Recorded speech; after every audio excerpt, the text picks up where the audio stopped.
नमस्कार मित्रों, अनंत कथा सागर चैनल में मैं डॉक्टर आदित्य पाराशरी आपका फिर स्वागत करता हूं। महाभारत कथाओं की श्रृंखला को आगे बढ़ाते हुए पिछले एपिसोड में मैंने माधवी की कथा सुनाई थी, जिन्होंने 4 अलग अलग ऋषियों से विवाह करके 4 पुत्र प्राप्त किए और गालव मुनि ने वापस उन माधवी को लेकर उनके पिता को सौंप दिया। उसके बाद माधवी का क्या हुआ?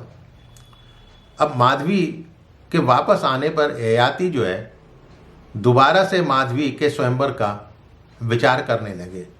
गंगा यमुना पर बने आश्रम में रहने लगे।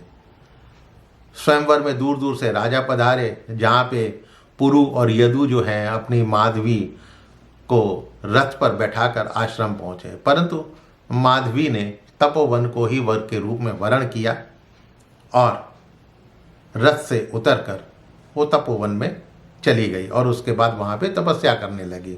उसने ब्रह्मचर्य व्रत का पालन कर, नियमों का पालन करके वो अपना वन में ही विचरण करने लगी। उधर ययाति भी धर्म का पालन करते हुए मृत्यु को प्राप्त हो गए। अब ययाति जो है महर्षियों के समान पुण्यात्मा और तपस्वी थे। वो स्वर्ग में जो है श्रेष्ठ फल का उपभोग करने लगे। कई वर्षों तक स्वर्ग में उन्होंने उपभोग करा।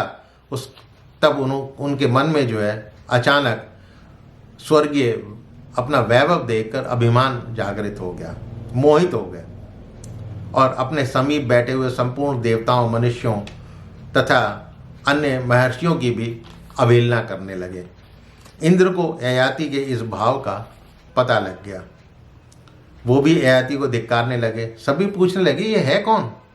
स्वर्ग में ये कैसे आ गया? किस कर्म की सिद्धि के कारण इसको स्वर्ग मिला है? सबने एक ही उत्तर दिया, हम तो इसको जानते नहीं। अब सभी के ज्ञान पे तो पर्दा पड़ चुका था। पहले तो सबको मालूम था, लेकिन अचानक जो है सबके ज्ञान पे पर्दा पड़ गया। सबने कह दिया हम इसे नहीं जानते।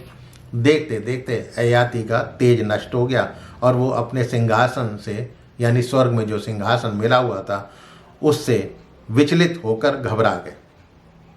शोकाग्नि उन्हें जलाने लगी। सारे अंग शिथिल हो गए। वस्त्र आभूषण जो हैं वो भी जो है गिरने लगे। ययाति जो है स्वर्ग से पृथ्वी पर गिरने लगे।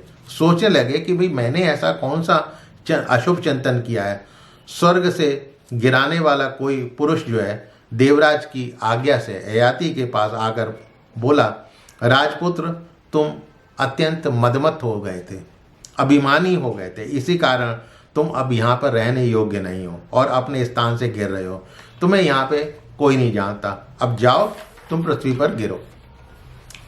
वहाँ नीचे जो है प्रतर्दन, वसुमना, ओशिनर, शिबी तथा अष्टक जो कि माधवी के पुत्र थे, ठीक है, 4 नरेश जो थे, ये वाजपेयी यज्ञ कर रहे थे। ययाति उसी यज्ञ के धुएं को सूंघते हुए गिर रहे थे। फिर वो वहीं पर अपने संबंधियों के बीच में गिर पड़े। तब ययाति से सभी नरेशों ने पूछा कि आप कौन हैं, कहाँ रहते हैं, किसके भाई बंधु हैं, आप देवता हैं, राक्षस हैं, गंधर्व हैं, आप क्या हैं? तभी ययाति बोले, मैं राजर्षि ययाति हूँ। अपना पुण्य क्षय होने के कारण स्वर्ग से नीचे गिर गया हूँ। गिरते समय सोच रहा था कि मैं सत्पुरुषों के बीच में गिरूं और इसीलिए मैं आपके बीच में आ पड़ा। तब वहाँ पर उपस्थित नरेश बोले, आप हम सब लोगों के यज्ञों का फल और धर्म ग्रहण करें। ययाति बोले, मैं क्षत्रिय होने से पराया धन कैसे ले सकता हूँ? उसी समय उन 4 नरेशों ने अपनी माता को देखा जो विचरती हुई वहाँ पर आ गई थी। तब उन पुत्रों ने पूछा कि हम आपकी क्या सेवा करें?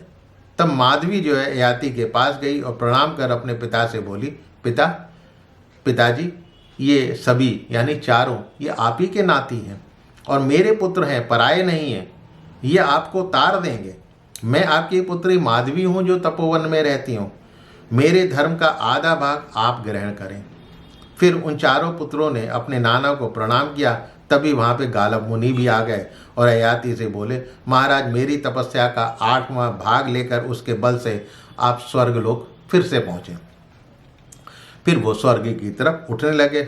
फिर उनके 4 नातियों ने अपने द्वारा अर्जित पुण्य धर्म अपने जो है नाना ययाति को दिए। इस प्रकार ययाति जो है फिर से स्वर्गलोक में प्रतिष्ठित हो गए और चारों नातियों ने अपने नाना को जो है अनायास ही तार दिया।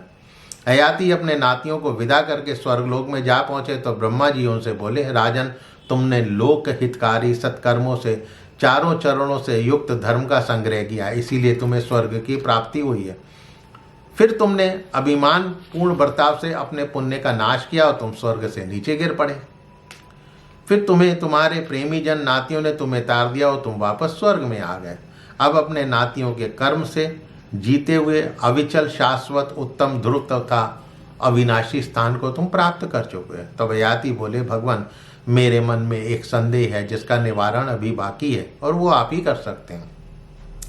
मैं किसी और से पूछ भी नहीं सकता। मैंने हजारों वर्षों के यज्ञ दान से जो पुण्य फल प्राप्त किया था वो सब थोड़े समय में ही नष्ट कैसे हो गया जिसने मुझे स्वर्ग से नीचे गिरा दिया। तब ब्रह्मा जी बोले, तुमने जो पुण्य कमाया था वो सब अभिमान दोष के कारण ही नष्ट हुआ है। जो लोग अभिमान की आग में जल रहे हैं उनके संताप को शांत करने का कहीं कोई उपाय नहीं होता। अब ये कथा सुनाकर नारद जी दुर्योधन से फिर कहते हैं कि जिस प्रकार अभिमान के कारण राजा ययाति संकट में पड़ गए थे और अत्यंत आग्रह और हट के कारण महर्षि गालव को क्लेश सहन करना पड़ा था, इसीलिए तुम्हें अपने शुभ चिंतकों की बात जो है अवश्य मान लेनी चाहिए।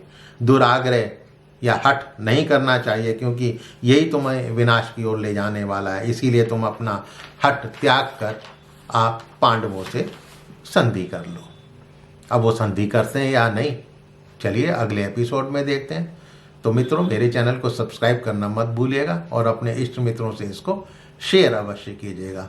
मिलता हूँ अगले एपिसोड में इसी कथा को आगे बढ़ाते हुए। तब तक के लिए नमस्कार।